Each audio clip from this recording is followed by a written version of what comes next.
Welcome to Integrated Math 2 with Mr. Plank. This is for spring 2025. This is just a quick summary of parent night for those that were not able to attend. So first, thanks for taking the time to watch this video. Parent involvement makes a huge difference. I just want to remind everybody that we are all on the same team. It's parents, myself, and your student all working together for their success. Teacher role and responsibility, creating lesson plans, implementing lessons, creating assignments and assessments, organizing the content in Canvas, provide intervention opportunities for students to learn at a higher level, try to give you timely feedback on assignments and assessments to keep that gradebook up to date, communications through the gradebook and email system. Phone calls, meetings are only for very special situations. There's just not enough hours in the day to get the job done, so can't have too many of those hour meetings with parents. It doesn't work. This is my 21st year teaching at Oakmont. I've built a pretty good reputation on this campus with both the adults and the kids on campus, so your son or daughter are in good hands. Core responsibilities for students is regular attendance and consistent engagement. It's very important. Taking notes, using their notes, using all the materials we give them, organizing all the materials in a math binder, completing your tasks with integrity. Say that nowadays you can use AI for everything. It's easy to cheat the drill, take shortcuts. That doesn't help you when you get to the test, and you need to know how to do it without the tools. Correcting mistakes, so learning from mistakes. We say, yeah, it's okay to make beautiful mistakes during the practice process, but you got to learn from them. So that's a huge part of learning in mathematics is growing from your mistakes. And then using the resources we have available both on campus as well as some online resources we have. Parent role responsibilities, make sure your team consistently attends class when healthy and puts in the extra time required to catch up upon return to school. A lot of times students miss 3 or 4 days and then they come back and ignore everything they missed. It's like, no, you're still responsible for that learning. Consistent monitoring your team's progress and providing them with feedback. Provide external motivation if required. Respect our class time. Think about it for, if you're taking vacations or if you're setting appointments for doctors. Can you set it up where you're not missing math class, right? Coach your team, encourage them to communicate with their teachers. So my preference is to communicate with the student.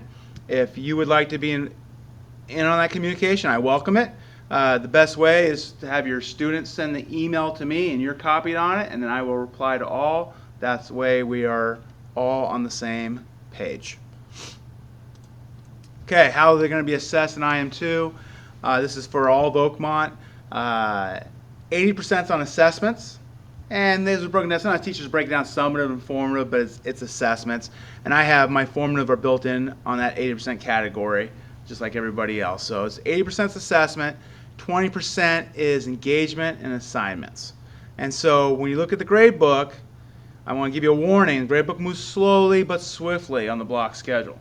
So if the student does really well in the beginning, has a real strong grade, and then they start to slip, we won't see it right away. But you can see it if you monitor the gradebook closely. You start seeing your son or daughter's missing some assignments. You start to see a recent quiz score is a little lower. You can catch it before the wheels fall off the bus. But you got to look closely. If you're not monitoring the gradebook closely, all of a sudden, boom, surprise. That's what happens. Okay? Now, engagement does matter. This is our freshmen in IM1 last semester. I had this data because I was teaching IM1 at the time. So as you move further to the right, that's their engagement percentage. And then as you go higher and higher, that's their summative assessment scores. So you see a lot of cluster in the upper right. That's students that did all their engagement, fully engaged, and got high scores. Now, they're outliers, sure. You have some students here that did a lot of their work. The scores aren't quite there. They're outliers. Sometimes those students, maybe they cheated the drill. They're getting all their engagement points, but are they doing the assignments the correct way? And you can see as there's less engagement, the test scores go down. The correlation coefficient is 0.72, so 1 means it's a perfect correlation. For my independent quantity, it would be an engagement, and my dependent quantity being summative assessments. and 0 would be there'd be no correlation. So it's a solid correlation. It's not perfect, but it's pretty solid. It does matter. All right, it's just going to let me go. Sorry, having technical issues. Here we go. All right. Expectations for behavior and building positive relationships. So the biggest issue in classroom is phones, earbuds, off task on the Chromebook, using it for entertainment. So school policy, phones and earbuds are off person, out of sight. Chromebooks should only be used for school activities, not entertainment. Parents, you can help us out. Text message to your student during the class today. Maybe ask yourself the question, can that message be communicated after school? For messages that can't wait, make sure your teen understands that they may only access and respond to messages outside of our class time. For urgent communications, please call the office and have a student go up to the office to handle that communication. Now, I'm reasonable, right? So communication with your teacher ahead of time. When you're expecting something urgent communication, I can work with the student. So a lot of times, student comes in, hey, Mr. Plank, I have a job. They're going to let me know if I got the job today. They're going to call this morning. I know it's not the best time. That's when they're going to call. Can I take the call? Yeah. Put your phone on. Go ahead and keep your phone on silent. When it vibrates in your pocket, go ahead and just step outside and go out to the grass field here and talk. Okay? Just don't have to ask me. I know what you're doing. And you go.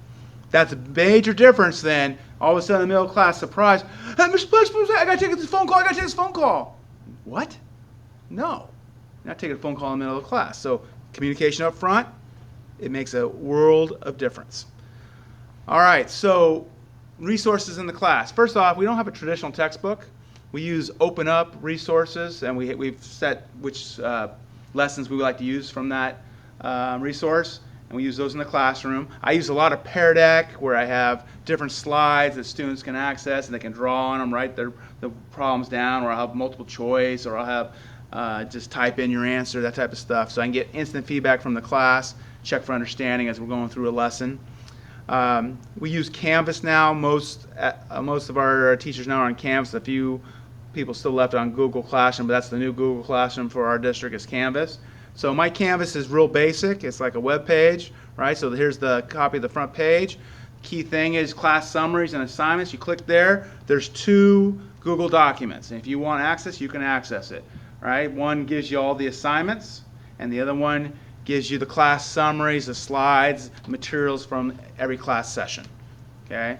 Then, since we don't have a textbook, I've organized everything by unit, and I have my own notes in there, so it's basically like your textbook. It's all on Canvas. And then this semester, I'm going to be building some streamlined notes packets that I'm going to provide for the students. I gave all my students last year, I gave them all the notes, and I found that it overwhelmed them, and they weren't really using them the way I want them to use them. So I'm going to give them more streamlined notes this semester. But if they need more details, it's all here on Canvas. And then we use a lot of Delta Math. Delta Math is an online tool for basically math problems, but basically procedural type stuff, a lot of just skills work that we do in math. And it's great because it gives kids instant feedback. If they get it right or they get it wrong, they can see the solution. And there's even video tutorials in there as well for them. So I do a lot of homework through Delta Math.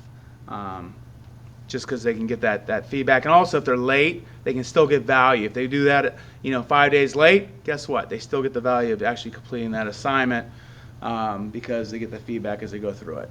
And then our district, we are working on building thinking classrooms, has been our professional development we've been working on. And so there's like 14 different strategies in this book for getting kids to think. And one of the big ones we are focused on and here at Oakmont is the vertical whiteboard station. So I got vertical whiteboards all around my room, and kids will work in groups of 3 or 4, and I'll give them different types of math challenges or math problems they work on as a team. They write everything on the whiteboard and work together. So can't say it guarantees they're gonna learn at a higher level, but I can say it's a little bit more engaging for lots of students. Got pretty good feedback when I asked the students the last semester what they thought of the vertical whiteboard. So we're going to continue that process here in IM2. Keys to success, embrace the process, trust the process. I always like to say trust the process, but you got to embrace it, right? You got to be consistent from day 1 all the way through day 90. You got to remember this is spring semester, So you got to watch out for that spring fever. There's been spring fevers has been the day of broken dreams for many students over the years. They don't get that grade they wanted. They want an A, but they slip to a B, or they want to just pass the class and they don't quite make it just because of spring fever. So that academic stamina, you need that. All right, if you need to contact me, contact me. I'm at mplank@rjussd.us. I'm pretty good about responding to email, but you know what? I can drop the ball like anybody else. So if you don't hear back from me in 24 hours, just send me a friendly reminder, and I will get back to you. We do have a special program here, Odin's Eye. It's available after school, Tuesday, Wednesday, Thursday, 3:30 to 4:25, and it's in the library this spring. It's also available before school on Wednesdays, where we have late starts, from 8:30 to 9:25 a.m. That's in room M1 that's over by the cafeteria.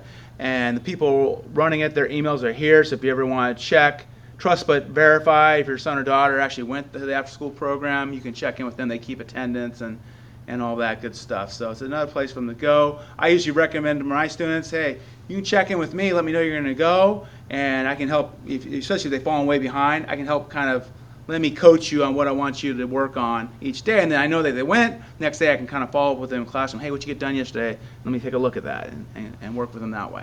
So if you have any questions or any issues over the semester, email me. I'm looking forward to a great semester. Thank you. Have a great day.